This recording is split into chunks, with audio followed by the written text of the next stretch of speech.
time that she was talking about when we came home from dinner, and we got here after dark, so we drove up with the lights on in the car, so everything was pitch black. We walked in. She actually walked in before me. I didn't walk in first. Oh. She walked in before me, and I was behind her, and all of a sudden she stopped. She had a bunch of stuff in her hands, and she stopped and then started talking, and I literally came in right behind her and like bumped into her. I'm like, what are you doing? She's all, oh my gosh, she freaked out. She's all, I thought you were just in front of me. And I'm like, what are you talking about? I'm back here. She's all, there was someone standing right there in front of me. She goes, I could see the silhouette of, because from the front door, even in the evening when you're looking through, because the door here, the back door has windows on it, you can actually see the outside light. So she saw a silhouette of someone standing there at the front door. So when she walked in, she saw it and she thought it was me, and it wasn't. I was behind her, coming in behind her. Wow. So, but other than that, I mean, yeah, I saw the can fly across the room. I've seen weird stuff happen. I mean, I even heard the little ping she was talking about on the bathroom door today. But I don't know. I'm real skeptical. A lot of the stuff I try to, try to make a reason for. Like I was in the laundry room working, so she said, "There's the noise," and I'm like, "Well, I just dropped some tools. It could have been that." So I'm always looking for explanations. Honey, what about the time you were working and it kept moving your tool? Can't explain that one. Well, there's a lot of things I can't explain, but So the Yeti was moving your tool set?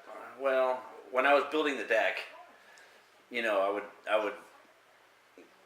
When you're working and you put your hammer down over here and you put your nails down over here or whatever, and you turn around and you start doing something, you turn back around to grab your hammer and nails, and they weren't there. Okay. And it's like, okay, where are they? So then you stop and you look for them and you look for them and you're like, dude, what did I just do with them? And, I could have swore I just put them right there and they were not there. And it's like, what the hell's going on? So you walk back and forth and you're, walking around looking for them, and then you come back and they're, underneath, over by the wall. It's like, how the hell did they get over here?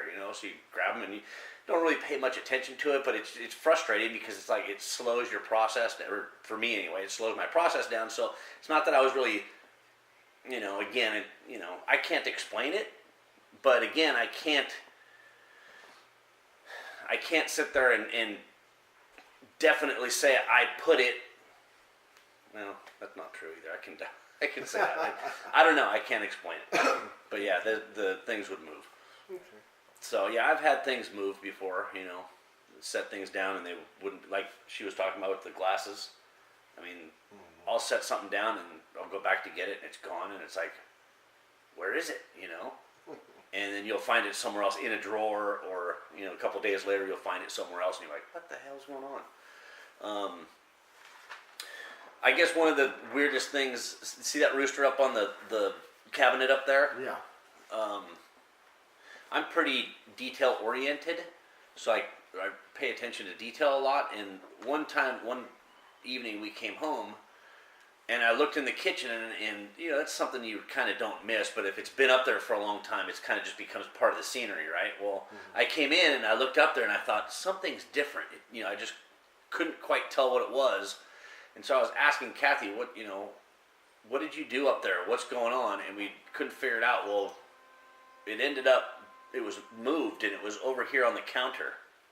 Wow. So, there's, again, just things that have moved, without, and she said she didn't move it and the kids didn't move it. So it's like, well, then how did it get moved? I mean, that's not something small. No.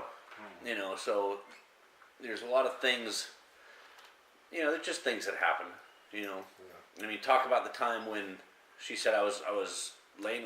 Actually, one of the first things that ever happened to me in this house was I was laying in bed, sound asleep, and woke up probably about, at least I thought I woke up about, I would say midnight-ish, 1 o'clock in the morning, and I had a fish tank in my room, saltwater tank in my room that the light would stay on.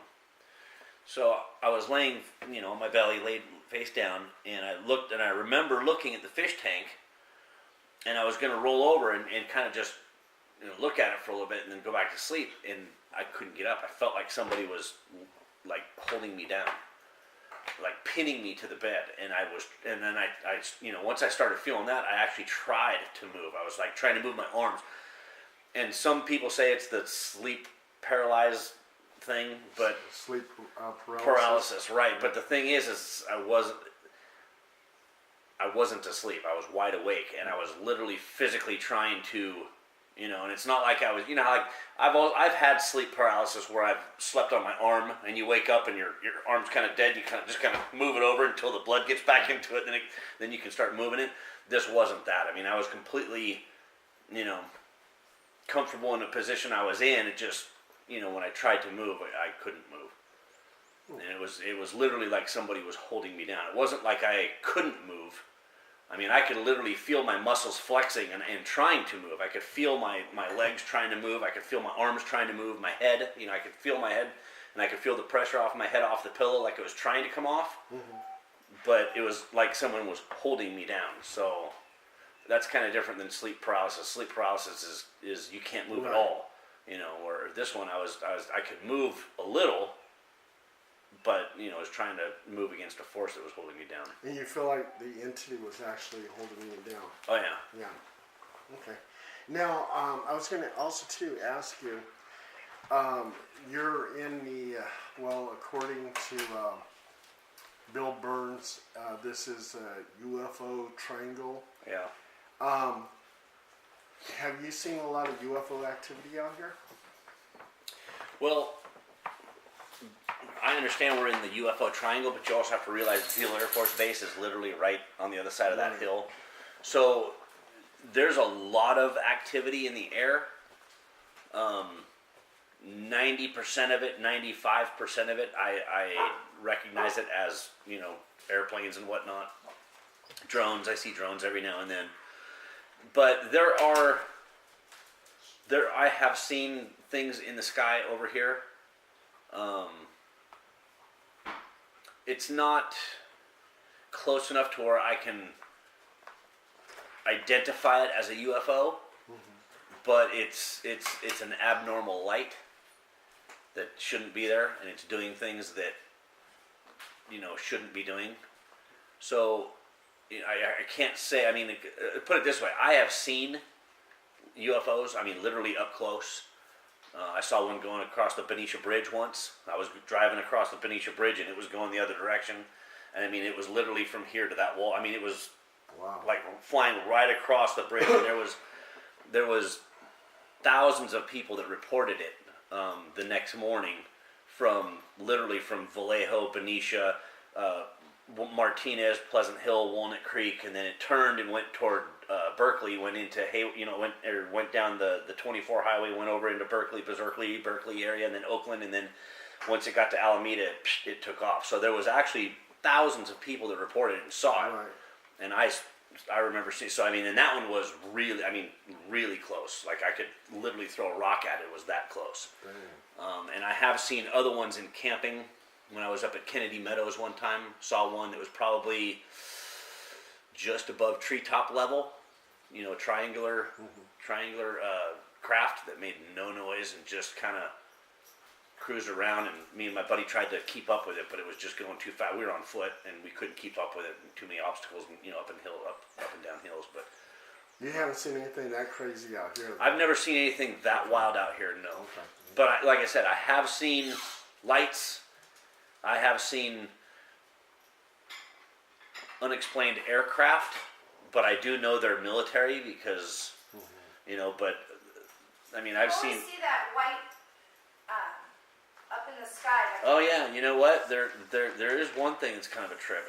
Almost every night that I go out there, I sit in the hot tub, and I'll look up, and literally, if you're looking at the Big Dipper, it's right above the panhandle of the Big Dipper. It's the middle star, and it's right between the middle star and where the actual pan of the Big Dipper is. So it's those two stars right there. But every 2-3 minutes, it would I just always miss it. Yeah, it would just I just kind of because when I lay in the hot tub, I'm just relaxing. I just stare at the stars, and all of a sudden, boop! You see just a flash, boop. Like someone took a flashlight and just turned it on and then turned it off. And it would, like I'd be looking over here and I see it and I'd look over and I'm like, what the hell is that? And I kind of look at it. and then it wouldn't happen. So I'd kind of just, I'd kind of just lay back and just kind of watch that spot. And sure enough, boop, it would come on again. Wow. Exact same spot. It wouldn't move. So, and then I would sit there where this time I actually saw it. I didn't see out of the corner of my eye. I actually saw where it came from. So now I would keep my eyes focused on that one area. And sure enough, boop, it would happen again. So if it was an airplane or something, it would be moving. But this is literally in the exact same spot. So it's not a satellite, it's not an airplane, it's something that's just sitting there, and it does it almost every night I'm out there, and it happens in the exact same spot. I mean, and I specifically know because I've looked at the constellations of the Big Dipper, and it's those two stars, and it happens right. It's a little closer to the top of the panhandle, but it happens right there every time, and it goes on for like. There was one time we watched it for 45 minutes. I watched it, and it just kept going. It happened like a dozen times, just boop, and then 5 minutes later, boop, it would go on again. So it just that's kind of a trip. Wow. So that one happens regularly, but other than that, Okay. Well, let's see. I'm almost done with this interview. I just have to ask you one thing. And I asked Kathy, do you know a Dwayne Hines? He claims that he lived out here in Lincoln in the 80s, and he now lives in Nevada. He said in 1987 he saw something close to this area that looked like a Fresno nightcrawler. And that's the thing with the two legs, and it just kind of walks across the grass and the land or something like that. Huh. Have you heard anything like that? Uh-uh. Okay. Nope, I'll start looking for it.